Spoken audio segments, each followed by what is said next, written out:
Hey there, kids! It's Aunt B, and I'm here bringing you book 4 of the Fudge series, Fudge-a-Mania by Judy Blume. I hope you guys are enjoying these because I'm enjoying reading them. So let's get started. Chapter 1. Who's the Lucky Bride? Guess what, Pete? My brother Fudge said. I'm getting married tomorrow. I looked up from my baseball cards. Isn't this kind of sudden? I asked, since Fudge is only 5. No, he said.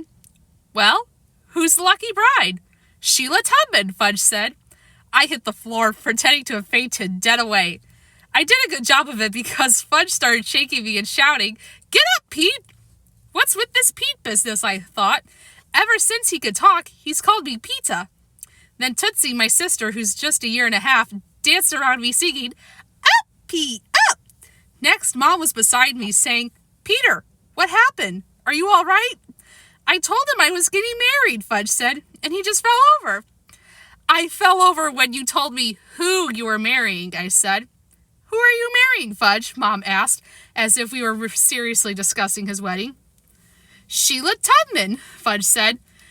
Don't say that name around me, I told him, or I'll faint again. Speaking of Sheila Tubman, Mom began, but I didn't wait for her to finish. You're making me feel very sick, I warned. Really, Peter, Mom said. Aren't you overdoing it? I clutched my stomach and moaned, but Mom went right on talking. Buzz Tubman is the one who told us about the house in Maine. M-A-I-N-E spells Maine, Fudge sang. Mom looked at him but didn't even pause. And this house is right next to the place they've rented for their vacation, she told me. I'm missing something here, I said. What house? What vacation? Remember we decided to go away for a few weeks in August? Yeah, so we got a great deal on a house in Maine. And the Tubmans are going to be next door? I couldn't believe this. Sheila Tubman? Next door? For 2 whole weeks? 3, Mom said. I fell back flat on the floor. He did it again, Mom, Fudge said. He's just pretending, Mom told Fudge. He's just being very silly. So I don't have to marry Sheila tomorrow, Fudge said. I'll marry her in Maine. That makes more sense, Mom said. In Maine, you can have a nice wedding under the trees. Under the trees? Fudge said. Tease, Tootsie said, throwing a handful of gummy bears in my face.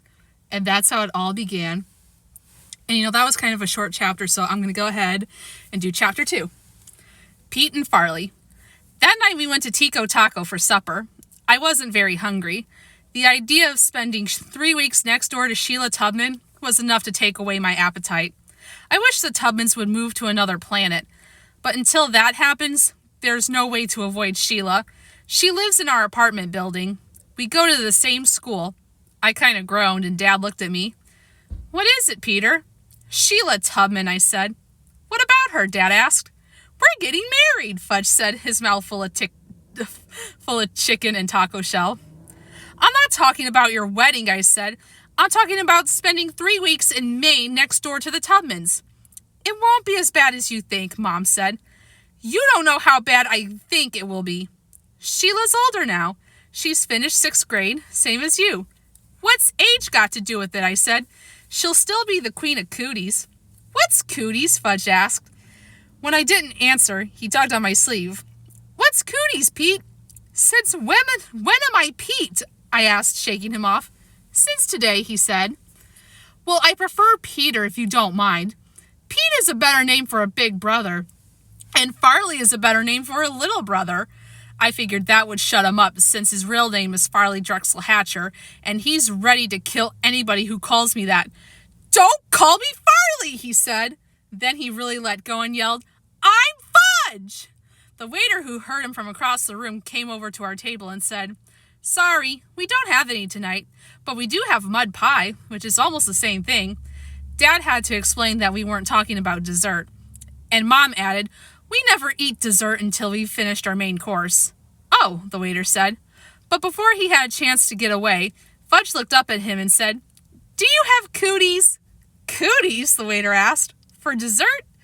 He looked confused, especially when Tootsie banged her spoon against the tray of her baby seat and sang, Cootie, cootie.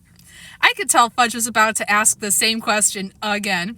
But before he had the chance, I clamped my hand over his mouth. Then Dad told the waiter we didn't need anything else right now. The waiter walked away shaking his head, and I took my hand away from Fudge's mouth. As soon as I did, he was back in business. "What's cooties?" This time the people at the next table looked over at us. "They're like nits," Mom told him quietly. "What's nits?" Fudge asked. "Head lice," Dad said almost in a whisper. "Head mice?" Fudge asked. "Not mice, turkey braid," I told him. "Lice. Little creepy crawly bugs that live in hair." I snapped my fingernails at his head the way Sheila Tubman used to do to me. Fudge yelled, "I don't want creepy crawly bugs in my hair!" Now everyone in the restaurant looked over at us. "That's enough, Peter," Dad said. "Well, he's the one that wanted to know." "That's enough," Mom said. It came out sounding like enough, which got Tootsie going. Tootsie shrieked, banging her spoon. This is the way it's going to be all summer, I thought. Only worse. I put down my taco and said, maybe I should go to camp in August. Dad got this really serious look on his face. "We don't have the money this year, Peter. We wouldn't be going away at all if it weren't for Grandma, who's paying more than her share." "But if you want, you can bring a friend," Mom said. "A friend?" I asked. "You mean like Jimmy Fargo?" They both nodded. "Jimmy is my best friend in New York. We've always wanted to spend the summer together." "What about me?" Fudge asked. "Can I bring a friend too?" I held my breath. "You'll find a friend in Maine," Mom told him. "Suppose I don't?" Fudge asked. "You're getting married," I reminded him. "Does that mean I don't get a friend?" Fudge asked. "Of course not," Mom told him. "I'm married and I have friends. Daddy's married and he has friends." "What about Uncle Feather?" I said. "Uncle Feather's Fudge's minor bird. He's your friend, isn't he?" "I can't play with Uncle Feather," Fudge said. "He's not that kind of a friend. And I can't marry him either.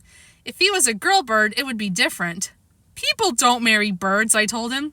"Some people do." "Name one," I said. "The guy who's married to Big Bird on Sesame Street." "Big Bird's not married," I said. "That's how much you know," Fudge shouted. He's learned to say that every time someone disagrees with him. It's a real conversation stopper. "I give up," I said, going back to my taco, which was getting soggy. "Up!" Tootsie repeated, holding out her arms. "Up! Up! Up!" Dad lifted her out of the baby seat, and she squirmed until he put her down. Then she took off toddling through the restaurant, stopping at every table. Fudge scrambled off his chair and ran after her. Eating out with my family is not exactly relaxing. "Here, girl," Fudge said as if he were calling a dog. "Here's something just for you." He lured her back to our table and dropped some of his taco on her tray. "Yum," he said to her. "Yum, yum, yum." Dad put Tootsie back into her seat. She stuffed the chicken pieces into her mouth. "I always know what Tootsie wants," Fudge said. "That's why I'm her favorite brother." "Tootsie doesn't have favorites," Mom told him. "She loves both her brothers." "But she loves me best," Fudge said. Then he looked at me and laughed. When he did, half the food in his mouth wound up on my shirt. I called Jimmy Fargo as soon as we got home. I asked him to come to Maine with us. 3 weeks next door to Sheila Tubman? The houses are really far apart, I said. Nobody told me this, but I was hoping it was true. You won't even be able to see her house. There'll probably be a forest separating us. When he didn't say anything, I added, and don't forget, Sheila's scared of dogs, so we can get Turtle after her any time she gives us trouble. Turtle is my dog. He's big enough to look scary, but he'd never hurt anybody. Lucky for us, Sheila doesn't know that. Jimmy laughed. Maybe I can come for a week. A week isn't long enough. Hey, Peter, no offense, but a week with your family can feel like a long time. That's because Jimmy's the only kid in his family. His parents are divorced. He lives with his father, Frank Fargo, who's a painter. How about 2 weeks, I said. Is your brother bringing his bird? Yeah, Uncle Feather's part of the family, I told him. Same as Turtle. So it will be your mother, your father, Fudge, Tootsie, Turtle, Uncle Feather, and you? Right, I said, and my grandmother's coming too. The one who taught you to stand on your head? Yeah, Grandma Muriel is Mom's mother. She ran a gymnastics camp before she retired. You think she could teach me? Jimmy asked. Maybe, I said. I'll talk to my father, Jimmy said. I'll let you know tomorrow. He called back the next morning. Mr. Fargo liked the idea of Maine. He liked it so much, he said he'd drive Jimmy up and camp out in the area himself. That's great, I said. Maybe 3 weeks in Maine won't be as bad as I thought. Well, join me for the next chapter and we'll see how their vacation goes.